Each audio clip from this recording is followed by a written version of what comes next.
Bismillahirrahmanirrahim. Assalamu alaikum. Welcome to the fourth video in the series of buck converter design with Arduino. इस video के अंदर हम देखेंगे कि आप बक कन्वर्टर को जब आप डिज़ाइन करेंगे उसके साथ उसका एक्सपेरिमेंटल सेटअप आप किस तरह से बनाएंगे। तो ये मैंने एक रफ़ स्कीमेटिक बनाया हुआ है। लास्ट वीडियो में मैंने आपको अपना बक कन्वर्टर सर्किट दिखाया था। ये उसी को जहन में रखते हुए ये मैंने स्कीमेटिक डिज़ाइन किया। तो सबसे पहली चीज़ जो समझना ज़रूरी है वो ये है कि ये जो मॉड्यूल आपको नज़र आ रहा है ये वाला, ये हमारा बक कन्वर्टर का सर्किट है, ठीक है। और ये वही सर्किट बोर्ड है जो हमने पीसीबी पे जो हमने वेरो बोर्ड पे या पर्फ बोर्ड पे बनाया हुआ है। उसके अंदर मैंने टर्मिनल्स दिए हुए थे, याद होगा आपको। तो आप एक टर्मिनल पे हमने वोल्टेज सप्लाई कनेक्ट करनी है टेक्निकली, ठीक है। सप्लाई किस तरह से कनेक्ट करेंगे, हमारे केस में हम इसको कनेक्ट करेंगे थ्रू पावर अडाप्टर। हम 5 वोल्ट का एक पावर अडाप्टर ले रहे हैं और उसके थ्रू हम ये सप्लाई कनेक्ट करेंगे। ये हमारी सप्लाई, ठीक है। और इसके अलावा उस जो दूसरा टर्मिनल था उसमें मॉसफेट का गेट और ग्राउंड था। तो मॉसफेट का गेट यहाँ पर कनेक्ट होगा। Let me change that. MOSFET का जो गेट है वो यहाँ से कनेक्ट होगा, वाला टर्मिनल यहाँ पर है, यहाँ पे मॉसफेट का गेट है और वो सीधा का सीधा हम एक जंपर वायर के थ्रू कनेक्ट कर देंगे आर्डिनो के डिजिटल पिन नंबर 10 से। ये दूसरा काम करेंगे। तीसरा काम जो हम करेंगे इस कनेक्शन में वो ये करेंगे कि जो आउटपुट है उस पर हमने एक वोल्टेज, एक तो हमारा लोड रेजिस्टर है ये बड़ा वाला जो 1 ओम 10 वाट है, आप 2 ओम का भी लगा सकते हैं, 3 से 4 ओम तक लगा सकते हैं। तो ये लोड रेजिस्टर है, उसके साथ ये 2 रेजिस्टर्स आपको याद होगा हमने डिस्कस किया था वोल्टेज डिवाइडर के तौर पे।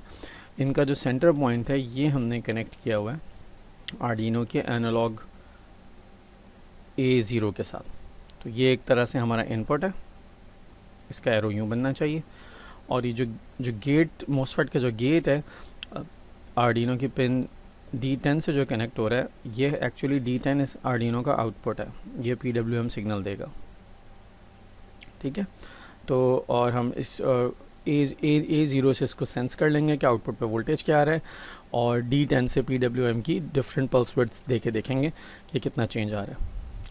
इस पूरी स्टोरी में जो इम्पॉर्टेंट पॉइंट है वो ये है कि आर्डिनो के अंदर आपने जो इस वीडियो में हम यूज़ करने जा रहे हैं वो 2 आर्डिनो के फंक्शंस हैं जो यूज़ होंगे।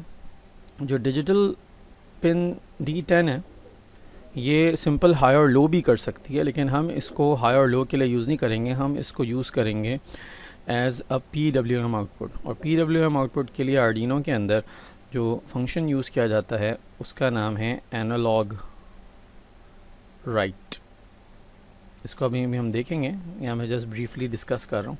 और यहाँ पे पिन नंबर देना होता है और PWM की वैल्यू देनी होती है। इसी तरीके से जो हमारा A0 है, जो आर्डिनो वोल्टेज इनपुट लेके वोल्टेज मेजर करेगा, वो किस तरह रीड किया जाता है, उसको रीड करने के लिए जो फंक्शन आर्डिनो IDE में यूज़ होता है वो है एनालॉग रीड। और इसमें ब्रैकेट में आप उसका पिन नंबर बता देते हैं, कौन से पिन को रीड करना चाह रहे हैं आप। तो ये 2 फंक्शंस हम मेनली आज यूज़ करने जा रहे हैं। लेकिन इन 2 फंक्शंस के साथ एक इशू है, दोनों फंक्शन के साथ एक इशू है। मैं अब वो डिस्कस कर लेता हूँ कि पहला तो इशू है जनाब एनालॉग राइट। एनालॉग राइट का फंक्शन करता है क्या है, पहले मैं आपको ये डिस्क्राइब करता हूँ और फिर उसके बाद ये डिस्कस करते हैं कि उसके अंदर जो इशू है उसको कैसे रिजॉल्व करेंगे। एनालॉग राइट का फंक्शन जब आप लिखते हैं तो वो मिसाल के तौर पे मैंने लिखा है एनालॉग राइट और मैंने इसको सबसे पहले मुझे इसके 2 आर्ग्यूमेंट्स होते हैं। इसके पहला आर्ग्यूमेंट में मुझे पिन नंबर देना होता है। तो लेट्स से मैं डिजिटल पिन 10 पे काम कर रहा हूँ तो मैंने 10 लिखा, कॉमा, और मुझे अब यहाँ पर एक नंबर देना है जो कि PWM की वैल्यू को रिप्रेजेंट करेगा कि पल्स विड्थ कितना हाई होगी, कितने टाइम हाई रहेगी, कितना टाइम लो रहेगी। तो ये यहाँ पे जो PWM का नंबर है वो असल में एक 8 बिट रजिस्टर के फॉर्म में स्टोर हुआ हुआ है। और 8 बिट का मतलब है कि स्मॉलेस्ट नंबर 0 होगा और लार्जेस्ट नंबर 255 होगा। आप 2 to the 8 करके कैलकुलेट कर सकते हैं, 2 to the power 8 करके। तो यहाँ पे जो नंबर आएगा वो 0 से लेके 255 होगा। लेकिन इसका मतलब ये होगा कि 0 का मतलब ये होगा कि 0% पल्स विड्थ मॉड्यूलेशन है, जिसका मतलब है आउटपुट पे जो वोल्टेज है वो बिल्कुल 0 पे चल रहा होगा। अगर आप 255 कर देंगे तो इसका मतलब होगा 100% ऑन टाइम है। तो इसका मतलब है कि बस ये सिग्नल हर वक्त ऑन ही रहेगा 5 वोल्ट पे। इन दोनों के दरमियान लेट से कोई वैल्यू लिखेंगे, लेट से मैं कहता हूँ 127, सही है ना। तो 127 अगर आप 127 कैलकुलेट करें एज अ परसेंटेज तो 255 का 50% होता है। और अगर आपने 127 यहाँ लिखा सेकेंड आर्गूमेंट की जगह, तो फिर जो पल्स विड्थ बनेगी वो ये होगी कि हाफ़ टाइम ऑन होगी और हाफ़ टाइम ऑफ होगी। तो इस तरह करके आप बीच की इंटरमीडिएट वैल्यूज़ भी एक्वायर कर सकते हैं। तो सवाल ये बनता है कि ये जो स्क्वायर वेव जनरेट होगी इसकी फ्रीक्वेंसी क्या होगी। ये फ्रीक्वेंसी आर्डिनो में बाय डिफ़ॉल्ट फिक्स हुई होती है। या तो ये 490 हर्ट्ज़ होती है या ये 980 हर्ट्ज़ होती है। ठीक है, ये ऑकवर्ड सा नंबर है, लेकिन बहरहाल हमें इस डिस्कशन में नहीं जाएंगे ये क्यों ऐसा है। अच्छा, हमने जो बक कन्वर्टर बनाना है, हमारी डिज़ायर्ड फ्रीक्वेंसी जो है, जो हमने पूरा डिज़ाइन किया हुआ है, वो है 4 किलोहर्ट्ज़। तो हमें इस फ्रीक्वेंसी को कन्वर्ट करना पड़ेगा किसी तरीके से। हमारा डिज़ायर्ड है 4 किलोहर्ट्ज़। एग्जैक्टली जो मैंने बताया था वो था 3.9 किलोहर्ट्ज़, लेकिन हमने इसको 4 पे राउंड ऑफ किया हुआ है। चलें, तो ये 3.9 किलोहर्ट्ज़ कैसे आएगा, इसके लिए मैंने एक फ़ंक्शन लिखा हुआ है जो कि स्टैंडर्ड आर्डिनो फंक्शन नहीं है। फंक्शन का नाम है सेट PWM, और उस फंक्शन के थ्रू हम इस 490 हर्ट्ज़ या 980 हर्ट्ज़ को कन्वर्ट कर देंगे टू 3.9 किलोहर्ट्ज़। एक डिस्कशन तो ये हो गया। अब दूसरा प्रॉब्लम जो है वो इशू है एनालॉग रीड का। ठीक है, एनालॉग रीड मतलब जो वोल्टेज मेजर करते हैं वो किस तरह से उसमें क्या प्रॉब्लम है। तो एनालॉग रीड का फंक्शन वैसे तो ठीक काम करता है, कोई प्रॉब्लम नहीं है। आप जल्दी से रीडिंग उससे मेजर कर सकते हैं। इसका जो तरीक़ा होता है वो ये होता है कि आप सिंपली लिख देते हैं एनालॉग रीड और इसके अंदर पिन नंबर बता देते हैं। फॉर एग्जांपल A0, हमारा केस में A0 था, और इसको किसी इंटीजर में स्टोर कर देते हैं, लेट्स से इंटीजर X। ठीक है, तो होगा क्या कि एनालॉग रीड करेगा, और एनालॉग रीड करने के बाद असल में ADC जो है वो जो आर्डिनो के अंदर है वो 10 बिट का ADC है। तो 10 बिट का मतलब है कि सबसे छोटी वैल्यू होगी 0 और सबसे बड़ी वैल्यू होगी 1023। तो इस रेंज के अंदर कोई वैल्यू आएगी X के अंदर, और वो वोल्टेज को कॉरिस्पॉन्ड करेगी। तो हमें सेकंड स्टेप में इसको चेंज भी करना पड़ेगा वोल्टेज में। तो मैं एक वेरिएबल बना लेता हूँ, लेट्स से फ्लोट, और उसके अंदर मैं उस वेरिएबल का नाम रख देता हूँ वोल्टेज। तो अब मैं क्या करूँगा, X को मुझे स्केल करना पड़ेगा ताकि स्केल करके मैं उसको वोल्टेज में फ्रैक्शन में कन्वर्ट कर सकूँ। स्केल कैसे करेंगे, मैं X की वैल्यू लूँगा जो एनालॉग रीड से आई है और उसको मल्टीप्लाई कर दूँगा स्केलिंग फैक्टर से। स्केलिंग फैक्टर कैसे पता चलता है, स्केलिंग फैक्टर सिंपल होता है, डायनामिक रेंज कितनी है सिग्नल की, वो हमारी मैक्सिमम 5 वोल्ट्स हैं। तो 5 माइनस 0 ये डायनामिक रेंज है, maximum minus minimum divided by total number of voltage steps कितने नंबर ऑफ स्टेप्स में ये हुआ है, ये कन्वर्जन हो रही है। तो वो हमारे 1024 स्टेप्स हैं। ठीक है, तो इससे जब आप मल्टीप्लाई करेंगे तो आपको वोल्टेज की वैल्यू मिल जाएगी और इस तरह वोल्टेज स्टोर हो जाएगा। लेकिन यहाँ पे भी एक इशू है। इशू ये है कि एनालॉग रीड जो है वो बहुत स्लो है। स्लो से मेरी मुराद ये है कि तकरीबन इसको 115 माइक्रोसेकंड लगते हैं एक वैल्यू को रीड करने में। इसको ठीक करने के लिए हमने एक अपना फंक्शन लिखा हुआ है, और वो है सेट ADC टाइमर। ठीक है, हमने ADC टाइम के लिए अपना एक फ़ंक्शन लिखा हुआ है, और इसके ज़रिए अब हम क्या करेंगे, इसमें डिफरेंट वैल्यूज़ डाल सकते हैं आप। ये मैं आर्डिनो कोड में आपको दिखाऊंगा, और उसके थ्रू हम इसको 15 माइक्रोसेकंड तक लेकर आ जाएंगे। 15 माइक्रोसेकंड के अंदर ये वाला फंक्शन जल्दी से काम कर लेगा अपना। तो हमने इससे ADC की स्पीड बढ़ा दी है। इसके थोड़े से डाउन साइड्स भी होते हैं, वो ये होता है कि नॉइज़ ज़्यादा आने लगती है, लेकिन क्योंकि हमारा सर्किट ओवरऑल DC सर्किट है तो हमें कोई ज़्यादा मसला नहीं होगा 15 माइक्रोसेकंड अगर हम फास्ट सैम्पलिंग करेंगे तो हमने दोनों प्रॉब्लम सॉल्व कर लिए हैं। एक प्रॉब्लम सेट PWM का है, हम PWM की फ्रीक्वेंसी चेंज करेंगे इस फंक्शन के थ्रू, और दूसरा प्रॉब्लम है ADC बहुत स्लो है, उसको हम फास्ट कर देंगे सेट ADC टाइमर से, और उससे हम 15 माइक्रोसेकंड तक सैम्पलिंग टाइम को रिड्यूस कर देंगे। इतनी जल्दी सैम्पलिंग, ये जो 15 माइक्रोसेकंड यहाँ पर आ रहा है, ये आप अगर आप सिग्नल प्रोसेसिंग पढ़ चुके हैं तो काइंड ऑफ ये आपका TS है, और फिर इससे आप FS भी निकाल सकते हैं। तो ये आपका TS बन जाएगा। एक काम करते हैं, आर्डिनो IDE के ऊपर जाकर देखते हैं कि ये कोड किस तरह से वर्क करेगा। तो let's go to the Arduino IDE। ये रही जनाब आपकी IDE। देखें, आर्डिनो के अंदर बेसिकली दो फंक्शंस होते हैं, शायद आपको पहले से पता हो। एक वॉइड सेटअप के नाम से होता है। ये जो वॉइड सेटअप जिसको मैंने हाईलाइट किया हुआ है, ये प्रोग्राम के शुरू में सिर्फ एक बार चलता है, उसके बाद ये रन नहीं होता।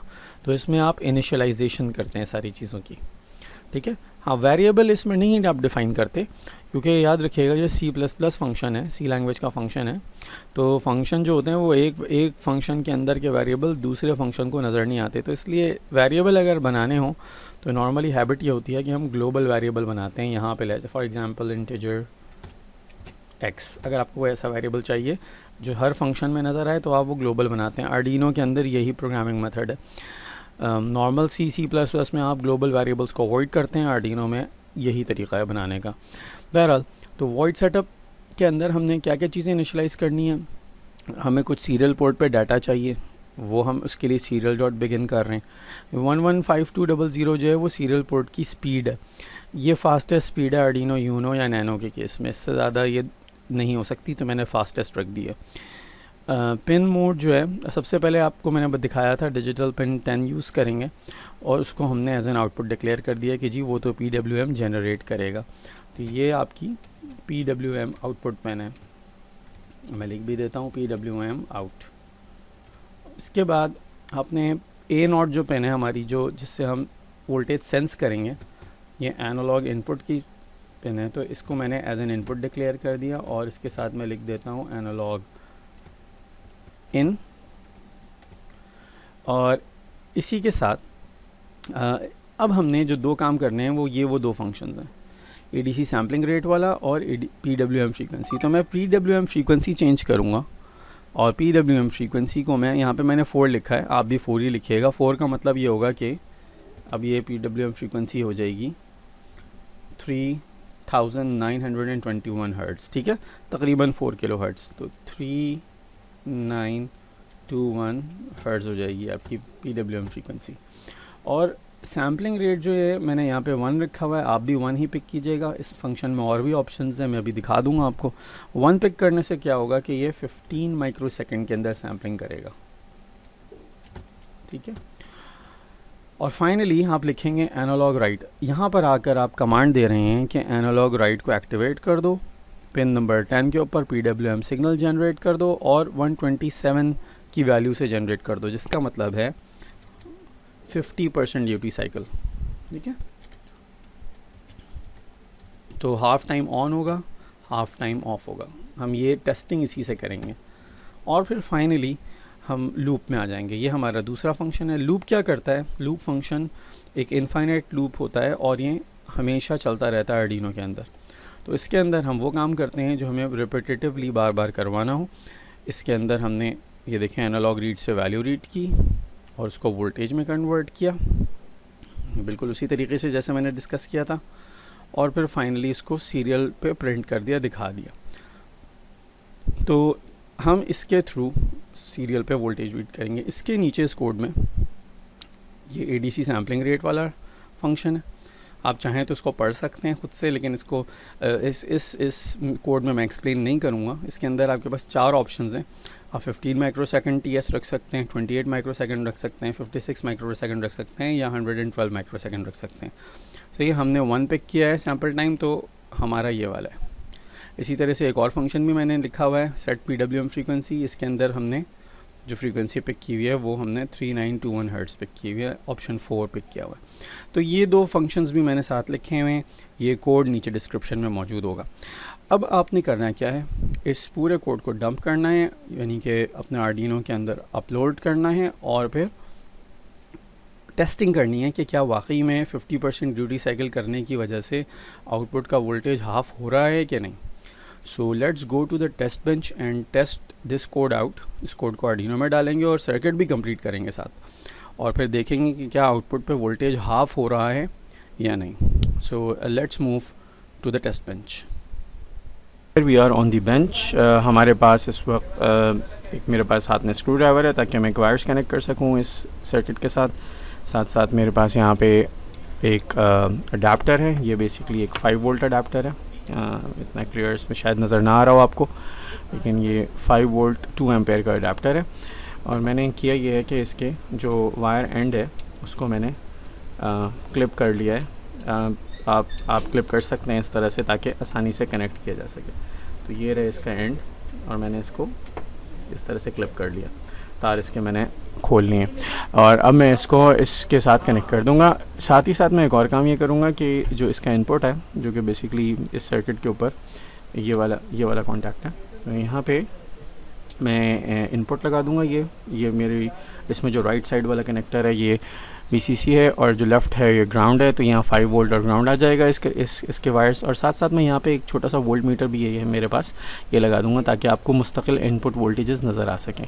तो ये कोई ख़ास चीज़ नहीं है, ये एक सिंपल सा एक इंडिपेंडेंट सा छोटा सा वोल्ट मीटर है जो यहाँ पे मैं लगा दूंगा ताकि इनपुट वोल्टेजेस देख सकें। अच्छा, इसके बाद ये होगा कि ये जो 2 टर्मिनल्स हैं ये आर्डिनो से लगेंगे, ये गेट वाले, ये मॉसफेट के गेट वाले टर्मिनल्स हैं। और ये जो आउटपुट है यहाँ पे मुझे अपना पावर रजिस्टर लगाना है जो मैंने लोड के तौर पे यूज़ करना है, तो वो ये रहा।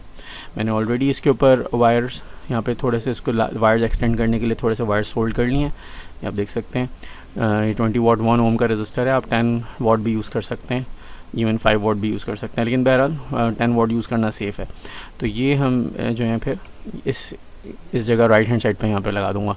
तो let's connect all these and then see के ये लगने के बाद ये किस तरह से दिखता है, और फिर हम आर्डिनो यहाँ पे लगा देंगे और अपना प्रोग्राम जो मैंने अभी आपको दिखाया था उसको अपलोड कर देंगे। तो let's hook up all these things together and run the circuit. ठीक है, अब हमने कनेक्शंस कंप्लीट कर लिए हैं और आप देख सकते हैं कि ये इस टर्मिनल के ऊपर मैंने अपने अडाप्टर के दोनों कनेक्शंस प्लस माइनस कनेक्ट कर लिए हैं। 5 वोल्ट आ रहा है और ये मैंने ये जो 2 आपको रेड और ब्लैक वायर नज़र आ रहे हैं ये इस वोल्ट मीटर के, जो छोटा सा वोल्ट मीटर मैंने आपको दिखाया था। आप देख सकते हैं कि इनपुट के ऊपर 5.24 वोल्ट्स आ रहे हैं इस वक्त। बाकी सर्किट को भी हम हुकअप कर लेते हैं, लेकिन उससे पहले हम बाकी हमने ये हुकअप करने से पहले ये भी देख लें कि रजिस्टर को हम ऑलरेडी लगा चुके हैं। तो ये टर्मिनल्स मैंने दिए थे इस रजिस्टर के लिए, रजिस्टर भी मैं कनेक्ट कर चुका हूँ। और साथ ही साथ मैं अब आर्डिनो के साथ इन 2 कनेक्टर्स के थ्रू गेट को भी कनेक्ट कर दूंगा। आर्डिनो को हम ऑलरेडी प्रोग्राम कर चुके हैं, मैं आपको कोड दिखा देता हूँ दोबारा से एक नज़र। ये आपका कोड है, इस कोड को मैंने, ये वही कोड है जो मैंने आपको दिखाया था और नीचे डिस्क्रिप्शन में मौजूद है, इसको आप अपलोड करें।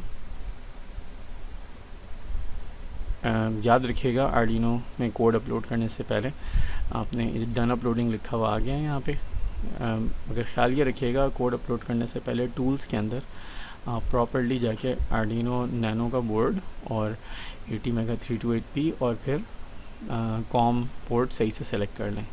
कॉम पोर्ट भी आपको पता चल जाती है जब आप आर्डिनो को कनेक्ट करते हैं उस वक्त। तो ये करने के बाद हमारा कोड सक्सेसफुली अपलोड हो चुका है। अब हम ये करते हैं कि वापस से मैं कैमरा व्यू पे जाता हूँ और अब हम आर्डिनो के साथ इसको कनेक्ट कर देंगे। आप देखेंगे एक चीज़ जो आप ऑब्जर्व कर पाएंगे वो ये कि इनपुट वोल्टेज थोड़ा सा ड्रॉप हो जाएगा। द रीज़न बीइंग कि ये जो पावर सप्लाईज और अडेप्टर्स होते हैं ये 100 इनकी वोल्टेज रेगुलेशन इतनी अच्छी नहीं होती। जैसे ही इनमें से करंट फ्लो करना शुरू करता है, लोड होते हैं, इनके ऊपर लोड अप्लाई होता है, ये इनके वोल्टेज थोड़े ड्रॉप हो जाते हैं। तो ये फिनोमेना आपको भी नज़र आएगा। Let's take the Arduino board, ये ऑलरेडी कनेक्ट हुआ है और मैं इसके ये जो 2 टर्मिनल्स हैं इनके थ्रू ग्राउंड और जो PWM पिन है, जो कि हमारे केस में पिन नंबर 10 है, उनसे कनेक्ट कर देता हूँ। तो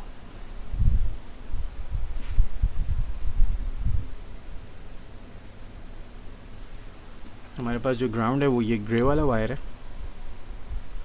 ये मैं ग्राउंड के साथ, ये ग्राउंड पिन है, इसके साथ कनेक्ट कर रहा हूँ। यहाँ लिखा हुआ है, आपको शायद इतना क्लियरली नज़र ना आ रहा हो।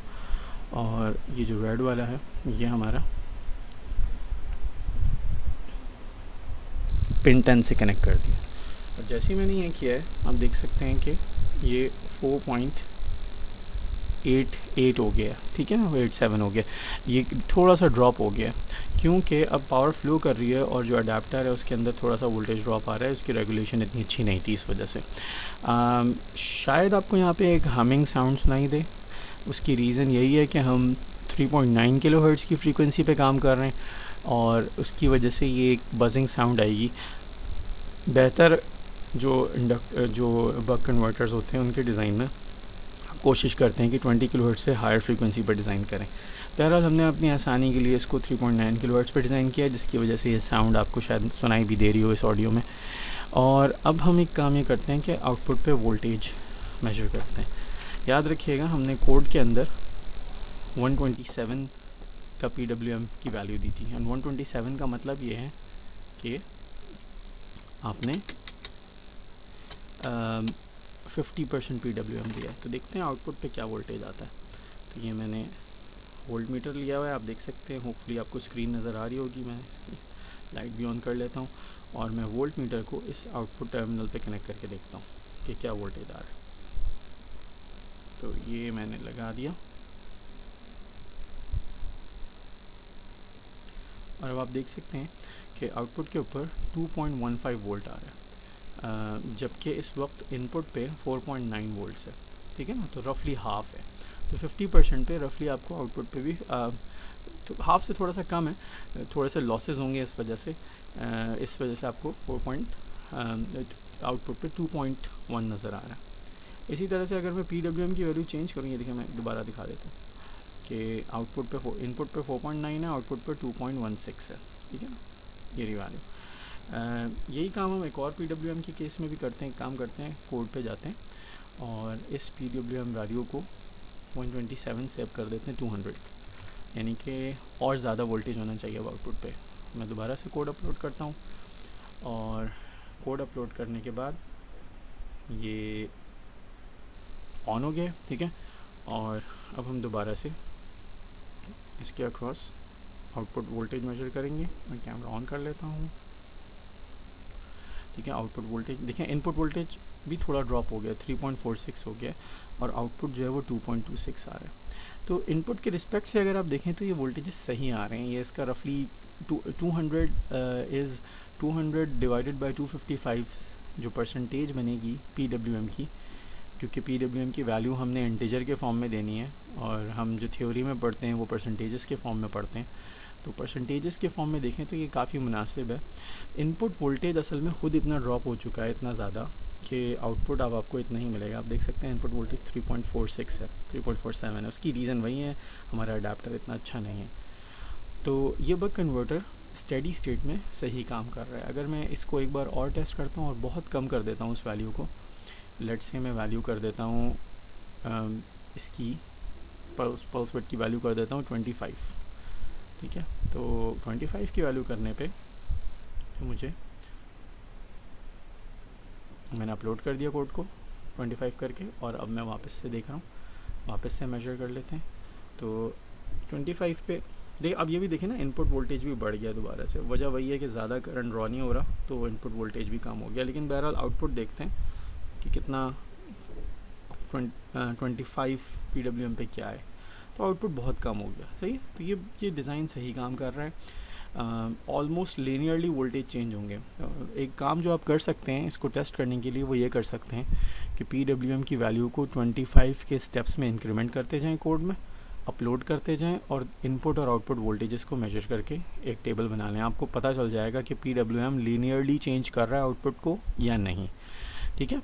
इसमें इस चीज़ का ख्याल रखिएगा कि जो आपने लीनियरिटी चेक करनी है वो output voltage divided by input voltage को कंपेयर करना है PWM से, क्योंकि ये जो रेशियो है वो बताएगा कि आउटपुट और इनपुट का रेशियो क्या है। अगर आप डायरेक्टली इनपुट और आउटपुट को कंपेयर करेंगे तो फिर इनपुट पे क्योंकि वोल्टेज फिर चेंज नहीं होना चाहिए, लेकिन यहाँ पे तो वोल्टेज चेंज हो रहा है वोल्टेज रेगुलेशन की वजह से। इसलिए वोल्टेज रेगुलेशन का जब भी फिनोमेना आएगा आप ये करते हैं कि आउटपुट और इनपुट का रेशियो ले लेते हैं और उसको देखते हैं PWM के साथ वो कैसे रिलेट हो रहा है। बहरहाल ये एक एक्सपेरिमेंट आप ख़ुद से कर सकते हैं। इसके साथ ये वाली वीडियो हम ख़त्म करते हैं। इस कोड के अंदर मैं ऑलरेडी एक्सप्लेन कर चुका हूँ क्या चीज़ें हैं। आप इस कोड के साथ थोड़ा सा प्ले करें। एक काम आप और कर सकते हैं, वो ये है, मैंने ऑलरेडी कोड में लिखा हुआ है कि आप वोल्टेज मेजर भी कर सकते हैं। Okay, with this we are going to end this video. इंशाल्लाह अगली वीडियो के अंदर हम इसका फीडबैक लूप कंट्रोल करेंगे और एक पोटेंशियोमीटर के थ्रू वोल्टेज कम या ज़्यादा करने की कोशिश करेंगे। अंटिल देन, अल्लाह हाफ़िज़।